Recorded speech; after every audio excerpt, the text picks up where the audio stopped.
Good evening. Welcome to the fall semester season of Cable 10 magazine.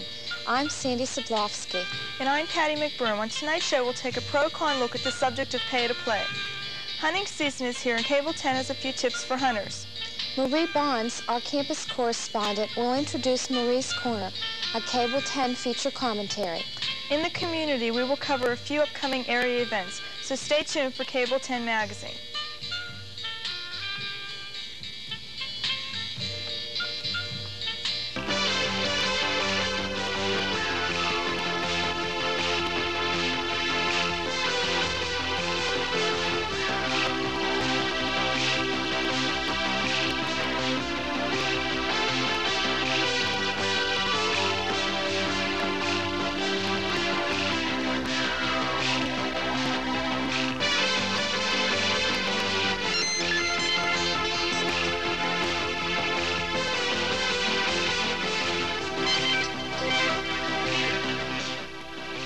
From Robert Morris College, this is Cable 10 magazine. Welcome back to Cable 10 magazine.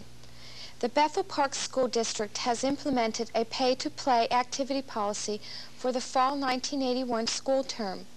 Due to a reduced budget, Bethel Park decided to charge students an activity fee.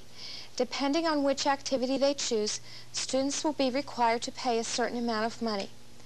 The fees paid by the students sponsor the programs, pay the coaches, and the instructors. In an era of tightened belts and sacrifices, the pay-to-play policy is an alternative to cutting or eliminating extracurricular activities. There are some apparent advantages and disadvantages to this policy. As school budgets shrink, pay-to-play eliminates the pressure to spend school money on sports, music, and other activities. Furthermore, if a student is interested enough to take part in an activity, he'll probably devote more time and effort to it. Pay-to-play leaves more school money for important aspects of education, such as books, school supplies, and school equipment.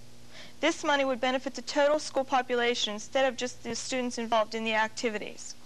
On the other hand, pay-to-play puts an additional cost onto the parents of the children in activities.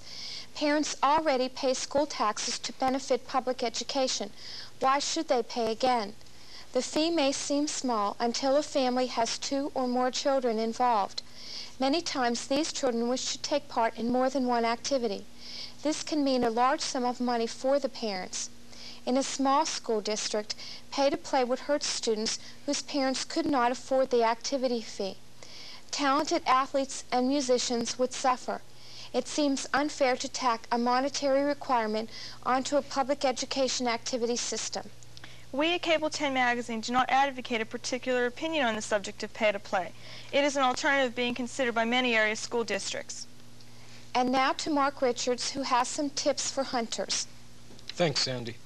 Hunting season is upon us once again. Hunting and shooting are 2 of Pennsylvania's most popular sports. Safety and proper gun handling are vital. Every hunter should learn to observe good safety practices and know your firearm and how to handle it. Treat every gun as though it were loaded, and make it a point to check for ammunition. Watch that muzzle. Keep it pointed in a safe direction. Standing it against a car or a tree could result in an accidental firing. Unload your gun when leaving it unattended. Wear clothing that is easily visible. At least 100 square inches of fluorescent orange is recommended. 100 square inches is equal to the size of one hunter's cap. When hunting in cold weather, be sure to wear gloves or mittens to keep warm and dry. Waterproof boots and insulated underwear are also good cold weather friends. One color to avoid is white. Even a white handkerchief could be dangerous. It may be mistaken for a deer's tail. Hunters in the field should be courteous to other hunters and landowners. Always ask permission to hunt on privately owned property. Be aware of other hunters around you before you aim to shoot. Have a safe and enjoyable hunting season. Remember, think before you shoot, your trigger can't. Now it's time for Marie Bonds with Marie's Corner.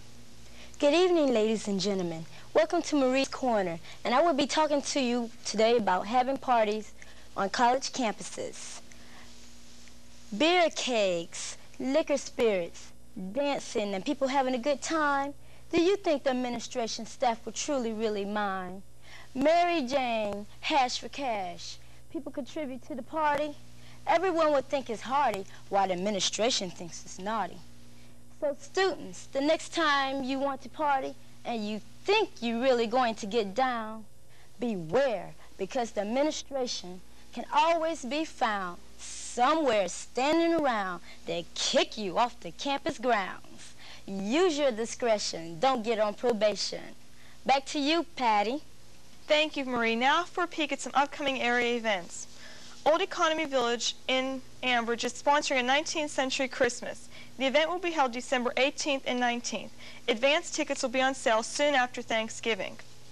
Robert Morris College received an Energy Saving Award from the National Association of College and Business Officers of the U.S. Steel Foundation. The award was given for the renovation of the Pittsburgh Center. 4 floors were added to the annex. Brick and insulation were then wrapped around the annex and the original building. This created one energy-saving structure. We are proud of the award. We hope others will continue to design and implement new ways to save energy. The Swickley Bridge connecting Ambridge and the Coraopolis area is now opened. It replaces the old bridge, which was 70 years old. The old bridge was a historical landmark dating back to the days of horse-drawn carriages and Model T Fords. The new bridge is a major pathway to the Greater Pittsburgh International Airport. Sandy? That's our show for tonight. We hope you enjoyed Cable 10 Magazine. For Patty and the rest of the Cable 10 crew, I'm Sandy Sablowski. Good night. Good night.